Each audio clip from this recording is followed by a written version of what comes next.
Welcome to स्वयं current affairs. आज है 29 जुलाई 2022। 29 जुलाई 2022 के जितने भी इंपॉर्टेंट क्वेश्चन बने हैं उनके बारे में आज हम जानेंगे। तो चलिए शुरू करते हैं। हमारा पहला क्वेश्चन, जुलाई 2022 में कोका कोला ने लिम्का स्पोर्ट्स प्रमोशन के लिए किसे साइन किया है? तो ये साइन किया गया है नीरज चोपड़ा को, यानी ऑप्शन नंबर बी हमारा सही हो जाएगा। कोका कोला ने लिम्का स्पोर्ट्स प्रमोशन के लिए ओलंपिक स्वर्ण पदक विजेता नीरज चोपड़ा को साइन किया है। हाल ही में नीरज चोपड़ा ने विश्व एथलेटिक्स चैंपियनशिप में 88.13 मीटर के अपने सर्वश्रेष्ठ थ्रो के साथ रजत पदक जीतने वाले पहले भारतीय बन गए हैं। हमारा नेक्स्ट क्वेश्चन है, कौन सा आईआईटी तंजानिया में एक परिसर स्थापित करने की योजना बना रहा है? तो वह बना रहा है आईआईटी मद्रास, यानी ऑप्शन नंबर ए हमारा सही हो जाएगा। तंजानिया में आईआईटी मद्रास का एक अपतटीय परिसर सरकार की मेज पर विकल्पों में से एक है, क्योंकि ये देश के प्रमुख इंजीनियरिंग संस्थानों की दुनिया के नक्शे पर उपस्थिति सुनिश्चित करने के लिए एक योजना पर कार्य कर रहा है। तो आने वाले समय में तंजानिया में भी एक आईआईटी मद्रास की संस्था देखने को मिलेगी। हमारा नेक्स्ट क्वेश्चन है, किसने जुलाई 2022 में अपना निफ्टी आईटी इंडेक्स लॉन्च किया है? तो ये लॉन्च किया गया है आईसीआईसीआई प्रूडेंशियल म्यूचुअल फंड के द्वारा, यानी ऑप्शन नंबर सी हमारा सही हो जाएगा। आईसीआईसीआई प्रूडेंशियल म्यूचुअल फंड के द्वारा हाल ही में निफ्टी आईटी इंडेक्स लॉन्च किया गया है, जो निफ्टी आईटी इंडेक्स की नकल करने वाली एक ओपन एंडेड इंडेक्स स्कीम है। नया फंड ऑफर 28 जुलाई सब्सक्रिप्शन के लिए खुला और 8 अगस्त 2022 को बंद हो जाएगा, यानी कल ही इसे ओपन किया गया है। निफ्टी आईटी इंडेक्स भारतीय सूचना प्रौद्योगिकी कंपनियों के प्रदर्शन को दर्शाता है। इस इंडेक्स में 10 कंपनियां शामिल हैं। हमारा नेक्स्ट क्वेश्चन है, विश्व हेपेटाइटिस दिवस किस दिन मनाया जाता है? तो ये मनाया जाता है 28 जुलाई को, यानी ऑप्शन नंबर डी हमारा सही हो जाएगा। विश्व हेपेटाइटिस दिवस प्रत्येक वर्ष 28 जुलाई को मनाया जाता है। ये वायरल हेपेटाइटिस के बारे में जागरूकता बढ़ाने के लिए मनाया जाता है, जो कि लीवर की सूजन का कारण बनता है, जिसमें गंभीर बीमारी और लीवर कैंसर होता है। हेपेटाइटिस वायरस के 5 प्राथमिक उपभेद हैं, जिनके प्रकार हैं ए, बी, सी, डी और ई। पहला विश्व हेपेटाइटिस दिवस तो 2008 में मनाया गया था और 2022 की इसकी थीम है हेपेटाइटिस केयर को अपने करीब लाना है। हमारा नेक्स्ट क्वेश्चन है, अपनी नवीनतम विश्व आर्थिक आउटलुक रिपोर्ट में आईएमएफ ने भारत के फाइनेंशियल ईयर 2023 जीडीपी विकास अनुमान को घटाकर कितना कर दिया है? तो उनके द्वारा किया गया है 7.4%, यानी ऑप्शन नंबर सी हमारा सही हो जाएगा।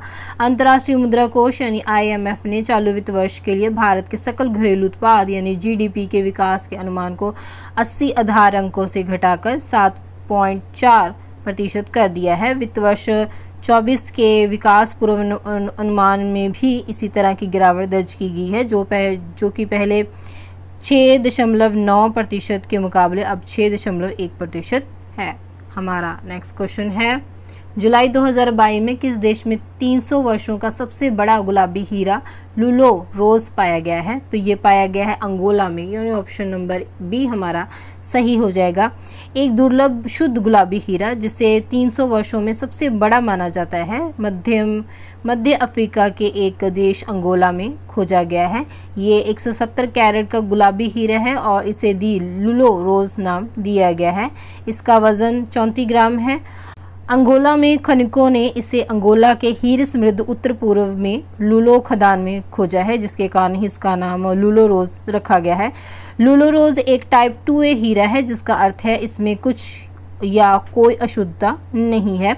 अंगोला की बात की जाए तो अंगोला एक दक्षिणी अफ्रीकी राष्ट्र है। इसका विविध भूभाग है। इसमें उष्णकटिबंधीय अटलांटिक समुद्र तट, नदियों की एक भूल भुलैया प्रणाली और एक उप सहारा रेगिस्तान शामिल है।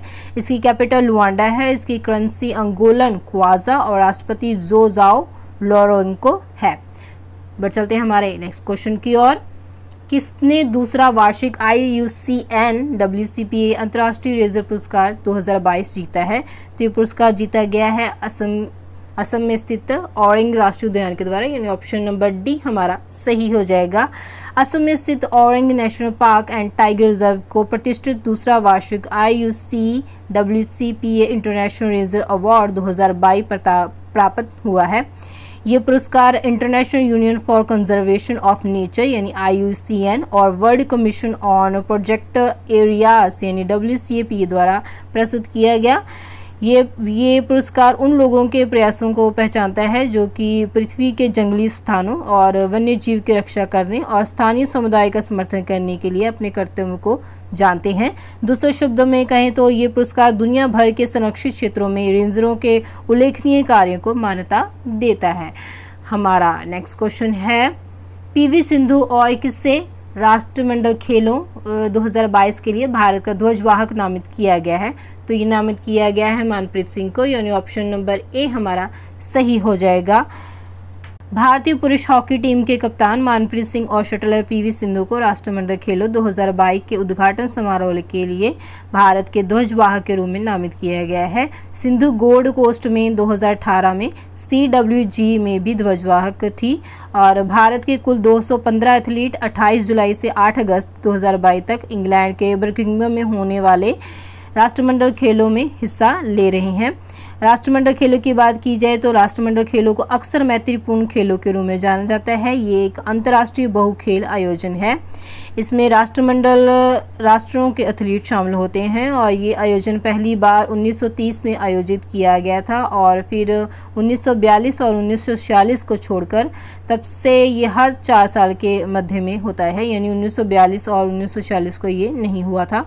कॉमनवेल्थ गेम्स 2022 का आयोजन 29 जुलाई यानी आज 2022 से इंग्लैंड के बर्मिंघम के अलेक्जेंडर स्टेडियम में शुरू होने जा रहा है। पैरी द बुल बर्मिंघम 2022 का आधिकारिक शुभंकर है। हमारा नेक्स्ट क्वेश्चन है, विश्व प्रकृति संरक्षण दिवस हर साल कब मनाया जाता है? तो ये मनाया जाता है 28 जुलाई को, यानी ऑप्शन नंबर डी हमारा सही हो जाएगा। विश्व प्रकृति संरक्षण दिवस हर साल 28 जुलाई को मनाया जाता है। प्रकृति के संस्थानों की रक्षा के महत्व पर जागरूकता पैदा करने के लिए ये दिन मनाया जाता है। विश्व प्रकृति संरक्षण दिवस 2022 का विषय है प्रकृति के साथ सद्भाव में रहना है। बढ़ चलते हैं हमारे अगले क्वेश्चन की ओर। अपनी मूल कंपनी के साथ विलय के बाद कौन सा बैंक दुनिया के शीर्ष 10 सबसे मूल्यवान बैंकों में शामिल होगा? तो वह शामिल होगा HDFC बैंक, यानी ऑप्शन नंबर बी हमारा सही हो जाएगा। HDFC बैंक मूल कंपनी HDFC में विलय होने के बाद दुनिया के शीर्ष 10 सबसे मूल्यवान बैंकों में शामिल हो जाएगा। HDFC बैंक और HDFC का संयुक्त बाजार पूंजीकरण लगभग 160 अरब डॉलर होगा। HDFC बैंक SBI और ICICI बैंक के साथ भारत में एक विस्तृत रूप से महत्वपूर्ण बैंक है। हाल ही में अप्रैल में RBI ने HDFC बैंक की मूल कंपनी और बंधक ऋणदाता housing development financial corporation limited यानी HDFC के साथ प्रस्तावित विलय को मंजूरी दी थी। तो फ्रेंड्स, ये थे आज के कुछ इंपॉर्टेंट करंट अफेयर्स। अगर आपको वीडियो अच्छी लगी तो आप इसे लाइक और शेयर करें। अगर आप चैनल पर नए हैं तो चैनल को सब्सक्राइब करें।